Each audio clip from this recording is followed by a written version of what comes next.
Assalamualaikum warahmatullahi wabarakatuh. Selamat pagi, siang, sore, malam Pak Riza dan teman-teman. Saya Kalista Rahmawati dengan NIM 2249388 izin mempresentasikan materi mengenai presipitasi. Presipitasi adalah segala bentuk air, baik cair atau hujan maupun padat yang jatuh dari atmosfer ke permukaan samudra. Dalam klimatologi laut, presipitasi bukan hanya sekedar fenomena cuaca, melainkan sebuah penggerak iklim yang fundamental. Proses terjadinya presipitasi di laut ada 3 proses utama. Yang pertama, evaporasi atau penguapan. Lautan adalah sumber uap air utama bagi atmosfer. Energi matahari memanaskan permukaan laut, menyebabkan molekul air berubah fase dari cair menjadi gas atau uap air. Proses ini memindahkan sejumlah besar air dan energi dalam bentuk kalor laten dari lautan ke atmosfer.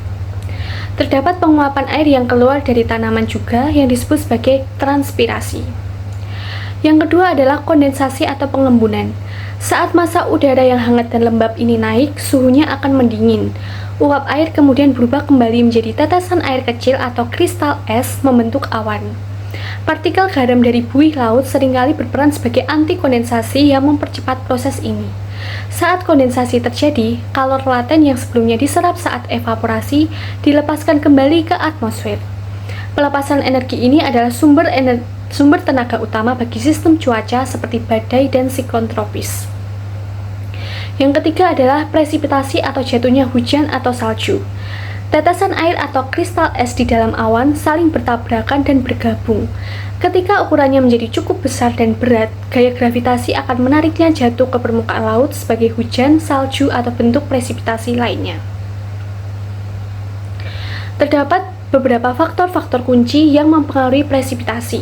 Tingkat presipitasi di atas lautan tidak seragam. Ada beberapa faktor utama yang mengendalikannya. Yang pertama, suhu permukaan laut atau SPL. Ini adalah faktor terpenting. Semakin hangat permukaan laut, semakin tinggi laju evaporasi yang menyediakan lebih banyak bahan bakar atau uap air untuk pembentukan awan dan hujan. Inilah sebabnya mengapa curah hujan tertinggi terjadi di lautan tropis yang hangat. Yang kedua ada pola angin dan zona konvergensi. Angin menggerakkan massa udara lembab di mana angin bertemu atau konvergensi, udara dipaksa naik, mendingin dan menghasilkan hujan yang lebat. Yang ketiga adalah sistem tekanan udara. Ada daerah tekanan rendah dan juga ada daerah tekanan tinggi. Daerah tekanan rendah yaitu cenderung menarik udara, menyebabkannya naik dan menghasilkan awan serta presipitasi.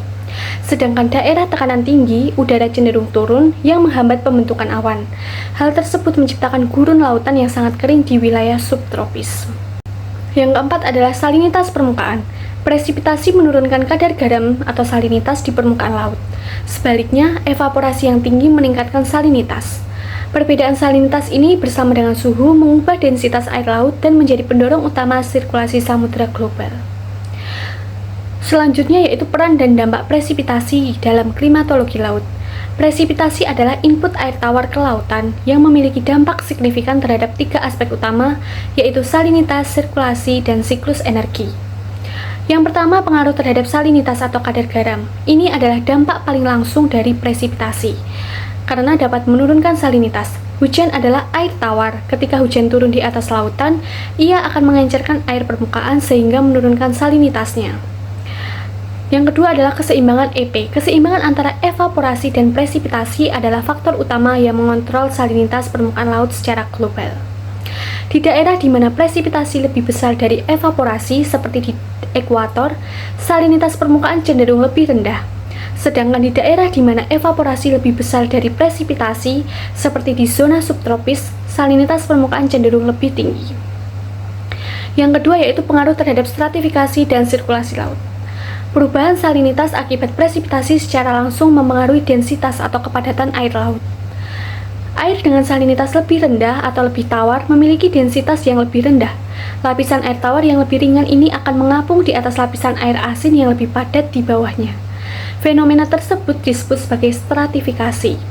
Stratifikasi yang kuat dapat menghambat pencampuran vertikal, memengaruhi distribusi nutrien dan panas di kolom air. Perbedaan densitas air laut yang dikontrol oleh temperatur dan salinitas adalah mesin penggerak utama dari sirkulasi termohalin atau sabuk konveyor osean global. Yang ketiga yaitu siklus energi global. Seperti yang dijelaskan sebelumnya, siklus evaporasi presipitasi adalah mekanisme raksasa untuk memindahkan energi panas dari satu tempat ke tempat yang lain.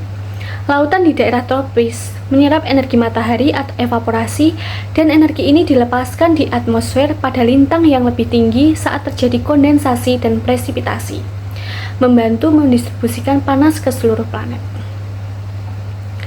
Yang selanjutnya yaitu presipitasi di laut sangat penting karena yang pertama mengatur salinitas dan densitas, yang kedua transfer energi.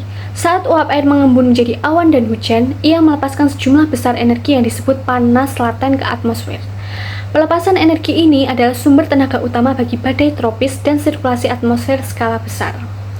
Yang ketiga yaitu indikator perubahan iklim. Perubahan pola presipitasi di lautan, misalnya daerah basah menjadi lebih basah dan daerah kering menjadi lebih kering, adalah salah satu sinyal terkuat dari pemanasan global. Yang keempat yaitu mendukung ekosistem. Perubahan salinitas akibat hujan dapat menciptakan lapisan penghalang di dekat permukaan yang memengaruhi ketersediaan nutrisi bagi fitoplankton, dasar dari jaring makanan laut. Terdapat dua metode utama pengukuran hujan di tengah lautan. Yang pertama, pengukuran langsung atau in situ dengan menggunakan alat pengukur hujan atau rain gauge yang dipasang pada pelampung oseanografi dan kapal penelitian. Metode ini sangat akurat tetapi cakupannya sangat terbatas. Yang kedua adalah pengukuran tidak langsung atau penginderaan jauh. Metode ini adalah metode yang mengandalkan satelit. Misi seperti GPM atau Global Precipitation Measurement milik NASA menggunakan radar dan sensor gelombang mikro untuk memetakan hujan dan salju di seluruh dunia, termasuk di atas lautan dengan cakupan yang sangat luas dan resolusi yang tinggi. Sekian dari saya, terima kasih. Wassalamualaikum warahmatullahi wabarakatuh.